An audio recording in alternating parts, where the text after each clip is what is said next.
ನಮಸ್ಕಾರ. ಭಗವದ್ಗೀತೆ ಅಧ್ಯಾಯ 2 ಶ್ಲೋಕ 1. ಸಂಜಯ ಉವಾಚ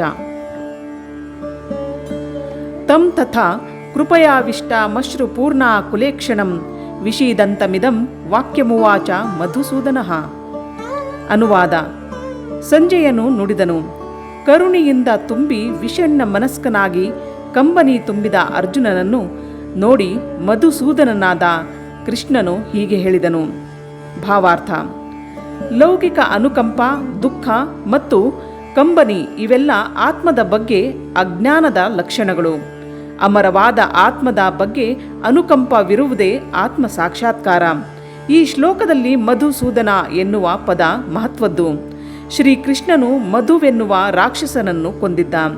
ಈಗ ಅರ್ಜುನನು ತನ್ನ ಕರ್ತವ್ಯ ಪಾಲನೆಯಲ್ಲಿ ಅವನನ್ನು ಆವರಿಸಿದ್ದ ತಪ್ಪು ತಿಳುವಳಿಕೆ ಎಂಬ ರಾಕ್ಷಸನನ್ನು ಕೃಷ್ಣನು ಕೊಲ್ಲಬೇಕೆಂದು ಬಯಸಿದನು. ಯಾವ ವಿಷಯಕ್ಕೆ ಅಥವಾ ಯಾವ ವಿಷಯದಲ್ಲಿ ಅನುಕಂಪ ತೋರಿಸಬೇಕು ಎಂದು ಯಾರಿಗೂ ತಿಳಿಯುವುದಿಲ್ಲ. ಮುಳುಗುತ್ತಿರುವ ಮನುಷ್ಯನ ಉಡುಪಿನ ಬಗ್ಗೆ ಅನುಕಂಪ ತೋರಿಸುವುದರಲ್ಲಿ ಅರ್ಥವಿಲ್ಲ. ಅಜ್ಞಾನದ ಸಾಗರದಲ್ಲಿ ಮುಳುಗುತ್ತಿರುವವನ ಹೊರ ಉಡುಪನ್ನು ಎಂದರೆ ಜಡ ಐಹಿಕ ದೇಹವನ್ನು ರಕ್ಷಿಸುವ ಮಾತ್ರದಿಂದ ಅವನನ್ನು ರಕ್ಷಿಸಲು ಸಾಧ್ಯವಿಲ್ಲ. ಇದನ್ನು ತಿಳಿಯದೆ ಹೊರ ಉಡುಪಿಗಾಗಿ ಅಳುವವನನ್ನು ಶೂದ್ರ ಎಂದು ಅಥವಾ ಅನವಶ್ಯಕವಾಗಿ ಗೋಳಾಡುವವನು ಎಂದು ಕರೆಯುತ್ತಾರೆ. ಅರ್ಜುನನು ಒಬ್ಬ ಕ್ಷತ್ರಿಯ.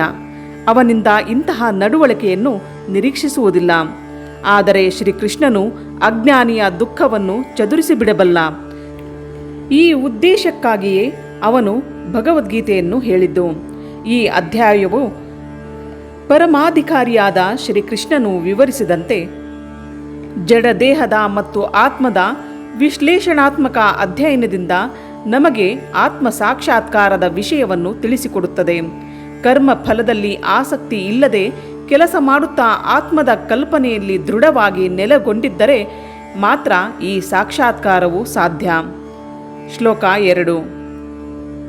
ಶ್ರೀ ಭಗವಾನುವಾಚ ಕುತಸ್ತ್ವಾ ಕಶ್ಮಲಾಮಿದಂ ವಿಷಮೇ ಸಮುಪಸ್ಥಿತಂ ಅನಾರ್ಯಜುಷ್ಟಮಸ್ವರ್ಗ್ಯಮಕೀರ್ತಿಕರಾಮರ್ಜುನ.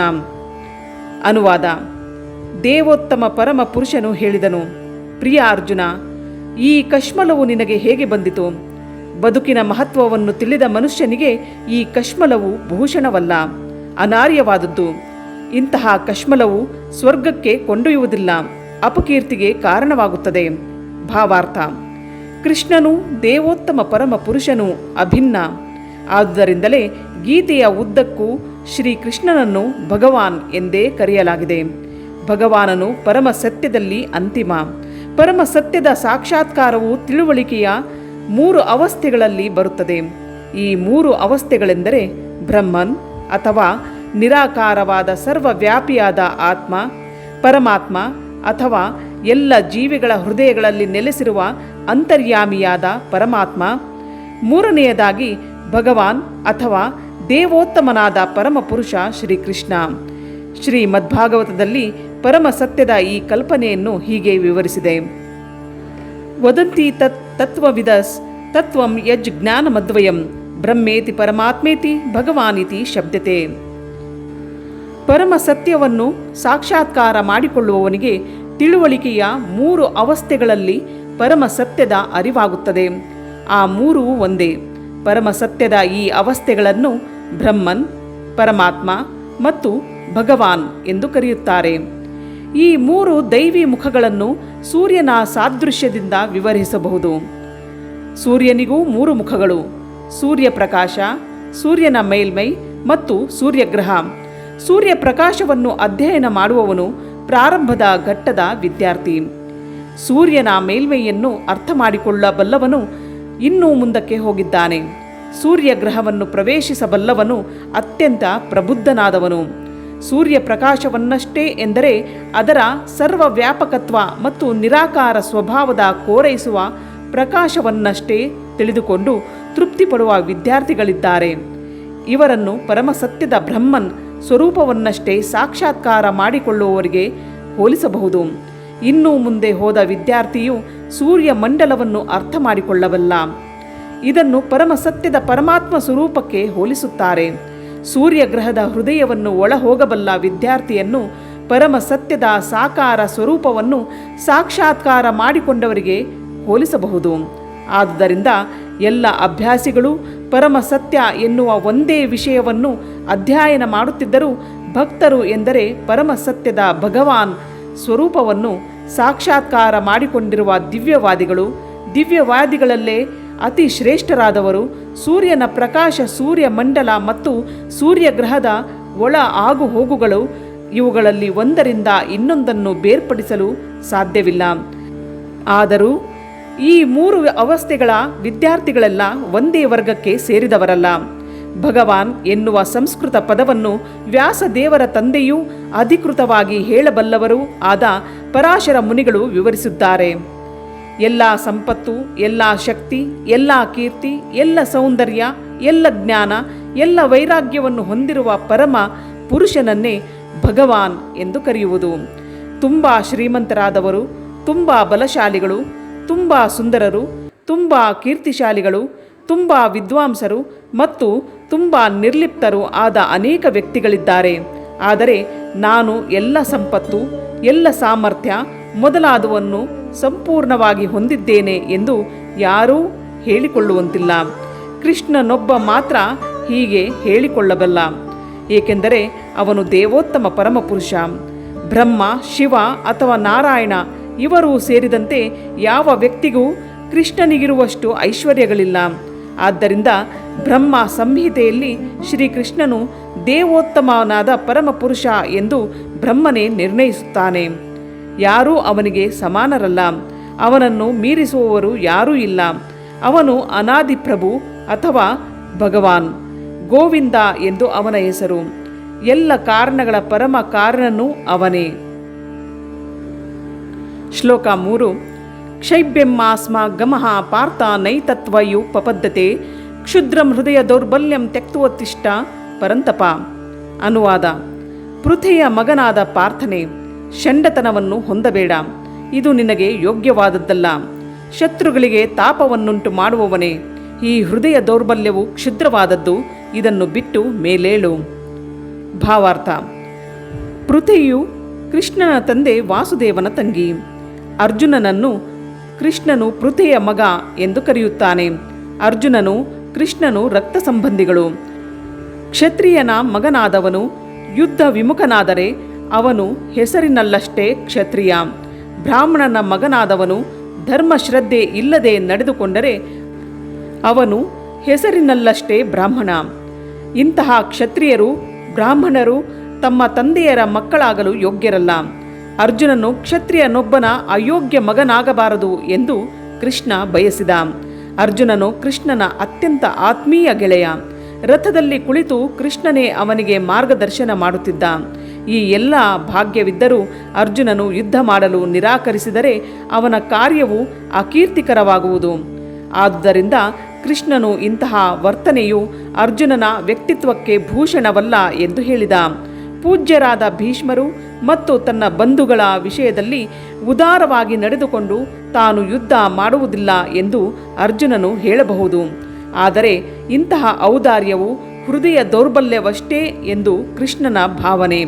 ಬಲ್ಲವರು ಯಾರೂ ಇಂತಹ ಹುಸಿ ಔದಾರ್ಯವನ್ನು ಒಪ್ಪುವುದಿಲ್ಲ. ಆದುದರಿಂದ ಅರ್ಜುನನಂತಹವರು ಕೃಷ್ಣನ ನೇರ ಮಾರ್ಗದರ್ಶನದಲ್ಲಿ ಈ ಬಗೆಯ ಔದಾರ್ಯವನ್ನು ಅಥವಾ ಹುಸಿ ಅಹಿಂಸೆಯನ್ನು ತ್ಯಜಿಸಬೇಕು. ಶ್ಲೋಕ 4.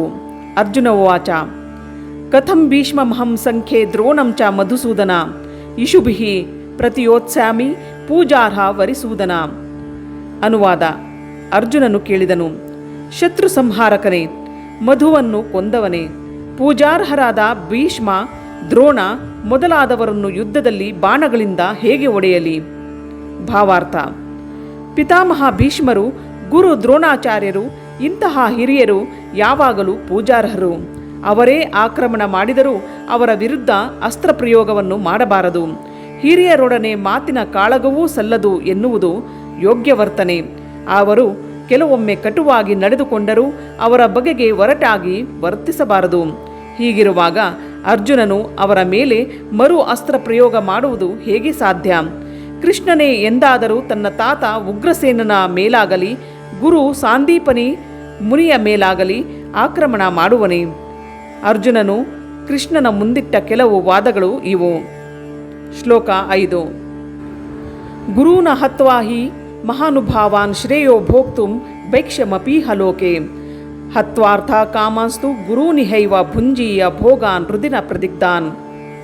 ಅನುವಾದ: ನನ್ನ ಗುರುಗಳಂತಹ ಮಹಾನುಭಾವರನ್ನು ಕೊಂದು ಜೀವಿಸುವುದಕ್ಕಿಂತ ಈ ಜಗತ್ತಿನಲ್ಲಿ ಭಿಕ್ಷೆಯನ್ನು ಬೇಡಿ ಬದುಕುವುದು ಉತ್ತಮ.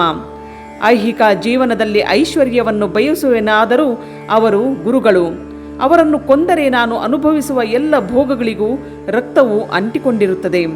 ಭಾವಾರ್ಥ: ಶಾಸ್ತ್ರಗಳ ಸಂಹಿತೆಯ ಪ್ರಕಾರ ಅಯೋಗ್ಯ ಕೆಲಸವನ್ನು ಮಾಡುವ ಮತ್ತು ವಿವೇಚನೆಯನ್ನು ಕಳೆದುಕೊಂಡ ಗುರುವು ತ್ಯಜಿಸಲು ಅರ್ಹನು. ದುರ್ಯೋಧನನು ಆರ್ಥಿಕ ನೆರವನ್ನು ನೀಡಿದನೆಂದು ಭೀಷ್ಮ ದ್ರೋಣರು ಅವನ ಪಕ್ಷವನ್ನು ವಹಿಸಬೇಕಾಯಿತು. ಆರ್ಥಿಕ ಕಾರಣಗಳನ್ನು ಮಾತ್ರ ಪರಿಗಣಿಸಿ ಅವರು ಇಂತಹ ಸ್ಥಾನವನ್ನು ಒಪ್ಪಿಕೊಳ್ಳಬಾರದಾಗಿತ್ತು. ಈ ಸನ್ನಿವೇಶದಲ್ಲಿ ಅವರು ಗುರುವಿನ ಸ್ಥಾನವನ್ನು ಕಳೆದುಕೊಂಡಿದ್ದಾರೆ.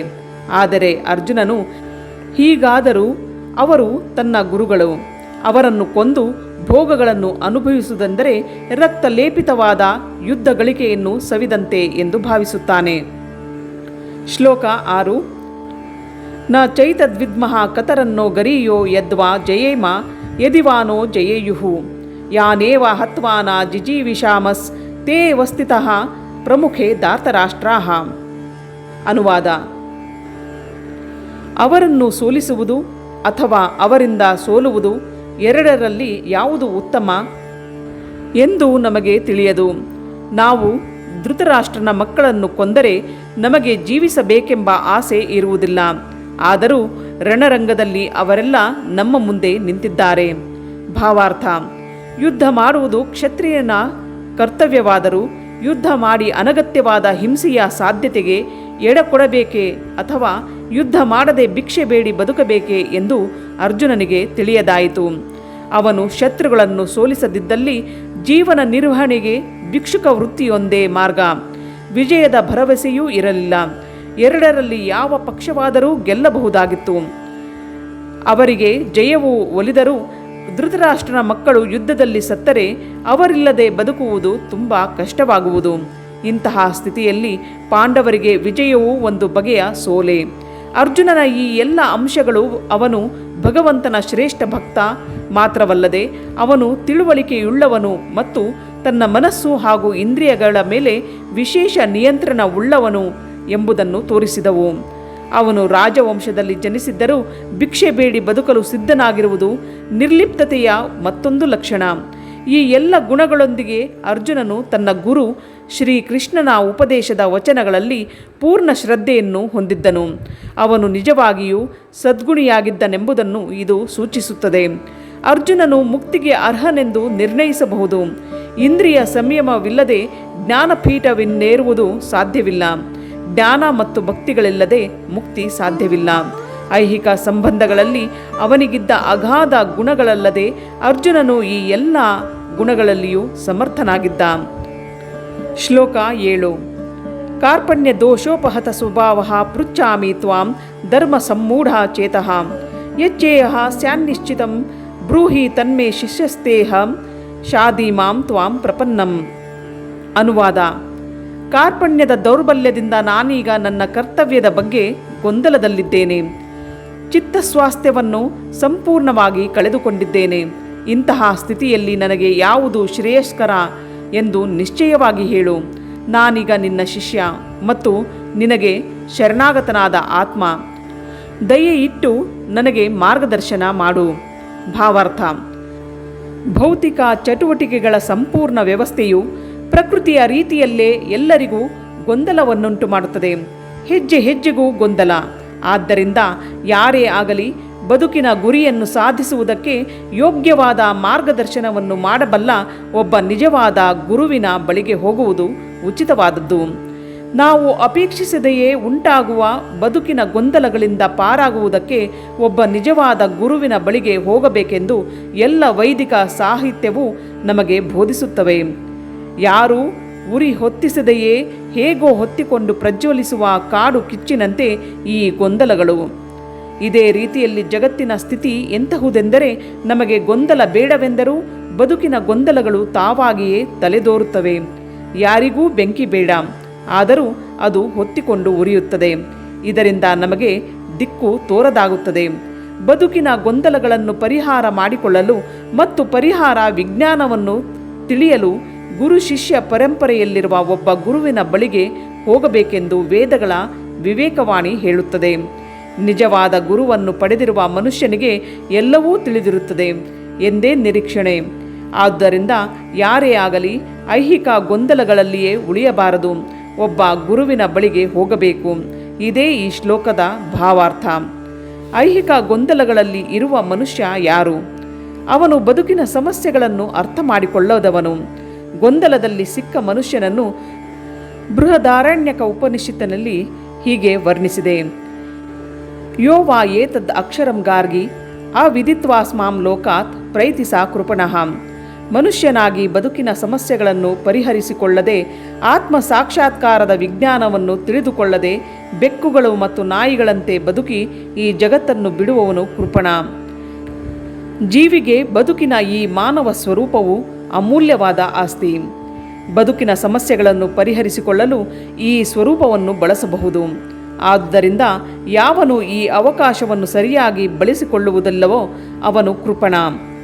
ಇದಕ್ಕೆ ಪ್ರತಿಯಾಗಿ ಬದುಕಿನ ಎಲ್ಲ ಸಮಸ್ಯೆಗಳನ್ನು ಪರಿಹರಿಸಿಕೊಳ್ಳಲು ಈ ದೇಹವನ್ನು ಬಳಸಿಕೊಳ್ಳುವಷ್ಟು ಬುದ್ಧಿವಂತನಾದವನು ಬ್ರಾಹ್ಮಣ. ಶ್ಲೋಕ 8.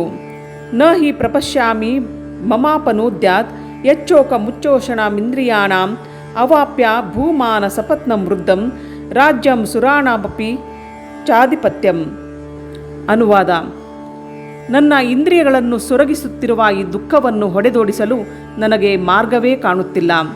ಭೂಮಿಯಲ್ಲಿ ಸಮೃದ್ಧವಾದ ಸಾಟಿಯೇ ಇಲ್ಲದ ರಾಜ್ಯವನ್ನು ಗೆದ್ದುಕೊಂಡರೂ ಮತ್ತು ಸ್ವರ್ಗದಲ್ಲಿರುವ ದೇವತೆಗಳ ಪ್ರಭುತ್ವದಂತಹ ಪ್ರಭುತ್ವವನ್ನು ಪಡೆದುಕೊಂಡರೂ ನಾನು ಈ ದುಃಖವನ್ನು ಹೋಗಲಾಡಿಸಿಕೊಳ್ಳಲಾರೆ. ಭಾವಾರ್ಥ: ಧಾರ್ಮಿಕ ತತ್ವಗಳ ಮತ್ತು ನೀತಿ ಸಂಹಿತೆಗಳ ತಿಳುವಳಿಕೆಯ ಆಧಾರದ ಮೇಲೆ ಅರ್ಜುನನು ಇಷ್ಟೊಂದು ವಾದಗಳನ್ನು ಹೂಡುತ್ತಿದ್ದಾನೆ. ಆದರೂ ತನ್ನ ಗುರುವಾದ ಶ್ರೀಕೃಷ್ಣನ ನೆರವಿಲ್ಲದೆ ತನ್ನ ನಿಜವಾದ ಸಮಸ್ಯೆಯನ್ನು ಪರಿಹರಿಸಿಕೊಳ್ಳಲು ಅವನಿಗೆ ಸಾಧ್ಯವಿಲ್ಲ ಎಂದು ಕಾಣುತ್ತದೆ. ಅವನ ಸಮಸ್ಯೆಗಳಿಂದ ಅವನ ಇಡೀ ಅಸ್ತಿತ್ವವೇ ಬತ್ತಿ ಹೋಗುತ್ತಿತ್ತು. ಈ ಸಮಸ್ಯೆಗಳನ್ನು ದೂರ ಮಾಡಲು ಅವನ ತೋರಿಕೆಯ ಅರಿವಿನಿಂದ ಏನೇನೂ ಉಪಯೋಗವಿಲ್ಲ ಎಂದವನಿಗೆ ಅರ್ಥವಾಗಿತ್ತು. ಶ್ರೀಕೃಷ್ಣನಂತಹ ಗುರುವಿನ ನೆರವಿಲ್ಲದೆ ಇಂತಹ ಗೊಂದಲಗಳನ್ನು ಪರಿಹರಿಸಿಕೊಳ್ಳುವುದು ಅವನಿಗೆ ಸಾಧ್ಯವಿರಲಿಲ್ಲ. ವಿದ್ಯಾಸಂಸ್ಥೆಗಳಿಂದ ಪಡೆದ ಜ್ಞಾನ, ವಿದ್ವತ್ತು, ಉನ್ನತ ಸ್ಥಾನ ಮೊದಲಾದವೆಲ್ಲ ಬದುಕಿನ ಸಮಸ್ಯೆಗಳನ್ನು ಬಿಡಿಸುವುದರಲ್ಲಿ ನಿರರ್ಥಕವಾಗುತ್ತದೆ. ಶ್ರೀಕೃಷ್ಣನಂತಹ ಗುರುವಿನಿಂದ ಮಾತ್ರವೇ ನೆರವು ದೊರೆಯುವುದು ಸಾಧ್ಯ. ಇದರ ನಿರ್ಣಯವೆಂದರೆ 100ಕ್ಕೆ 100ರಷ್ಟು ಕೃಷ್ಣ ಪ್ರಜ್ಞೆ ಇರುವವನು ಮಾತ್ರವೇ ನಿಜವಾದ ಗುರು. ಏಕೆಂದರೆ ಅವನು ಬದುಕಿನ ಸಮಸ್ಯೆಗಳನ್ನು ಬಿಡಿಸಬಲ್ಲ. ಕೃಷ್ಣ ಪ್ರಜ್ಞೆಯ ವಿಜ್ಞಾನದಲ್ಲಿ ಪರಿಣತನಾದವನು ಮಾತ್ರವೇ ಅವನ ಸಾಮಾಜಿಕ ಸ್ಥಾನವು ಏನೇ ಆಗಿರಲಿ ನಿಜವಾದ ಗುರು ಎಂದು ಚೈತನ್ಯ ಮಹಾಪ್ರಭು ಹೇಳಿದ್ದಾರೆ.